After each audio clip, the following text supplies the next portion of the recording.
बहुत समय पहले एक छोटे से गांव में रामू नाम का एक गरीब किसान रहता था। रामू बेहद ईमानदार और मेहनती था। उसकी दिनचर्या सुबह सूरज उगने से पहले खेतों में काम करने से शुरू होती और देर रात तक चलती। उसके पास कुछ जमीन थी जिस पर वह अपने परिवार का पेट पालने के लिए खेती करता था। लेकिन जितनी मेहनत वह करता, उसकी आमदनी उतनी नहीं थी। फिर भी रामू कभी किसी से शिकायत नहीं करता था। वह सोचता था कि जीवन में ईमानदारी और मेहनत सबसे बड़ी पूंजी है। रामू का गांव जंगल के पास बसा हुआ था। गांव के लोग जंगल से लकड़ी और जड़ी बूटियां लाते थे, लेकिन जंगल के भीतर गहराई तक जाने की हिम्मत कोई नहीं करता था। गांव में यह अफवाह थी कि जंगल में एक पुराना खंडहर पड़ा महल है, जहां खजाना छुपा हुआ है, लेकिन उस खजाने की रखवाली एक शापित नाग करता है। लोगों का कहना था कि जिसने भी उस खजाने को पाने की कोशिश की, वह वापस कभी नहीं लौटा। एक दिन की बात है, रामू अपने खेत में हल चला रहा था। अचानक उसका बैल किसी कारण से डरकर भाग खड़ा हुआ। रामू बैल के पीछे पीछे दौड़ा और बिना सोचे समझे जंगल के अंदर पहुंच गया। जंगल घना और डरावना था, लेकिन रामू को बैल की चिंता थी। उसने बैल को आवाज लगाई और उसे खोजते खोजते जंगल के एक ऐसे हिस्से में पहुंच गया जहां उसने पहले कभी कदम नहीं रखा था। रामू ने देखा कि उसके सामने एक पुराना खंडहर पड़ा हुआ है। खंडहर के चारों ओर लताएं और पेड़ उगाए थे, जिससे यह जगह और भी रहस्यमयी लग रही थी। रामू का बैल खंडहर के अंदर चला गया था। रामू डरते हुए खंडहर के पास गया। उसे गांव में सुनी हुई कहानियां याद आईं, लेकिन अपने बैल को बचाने के लिए उसने डर को किनारे रखा और खंडहर के अंदर चला गया। खंडहर के अंदर एक बड़ा सा हॉल था।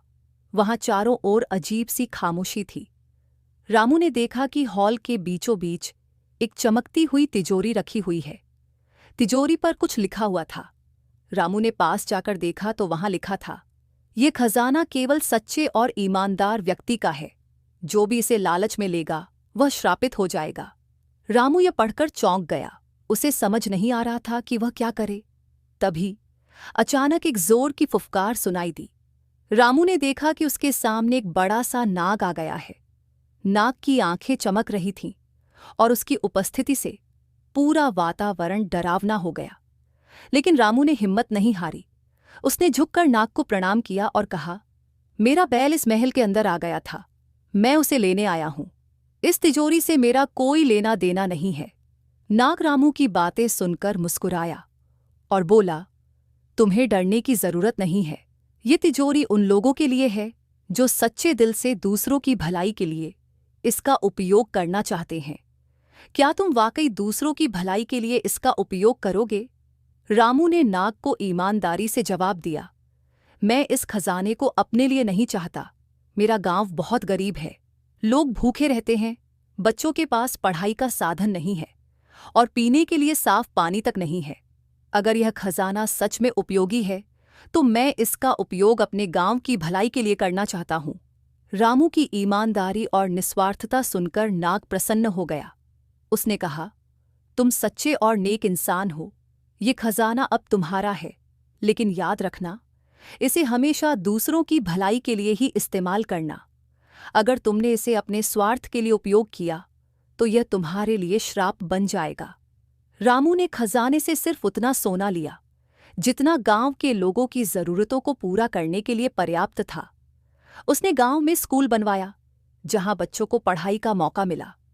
उसने पीने के पानी के लिए कुएं खुदवाए और अनाज के गोदाम बनवाए, ताकि कोई भी भूखा न रहे। धीरे धीरे उसका गांव खुशहाल बन गया। लोग रामू की ईमानदारी और दयालुता की तारीफ करने लगे। रामू के पास अब भी सादा जीवन था।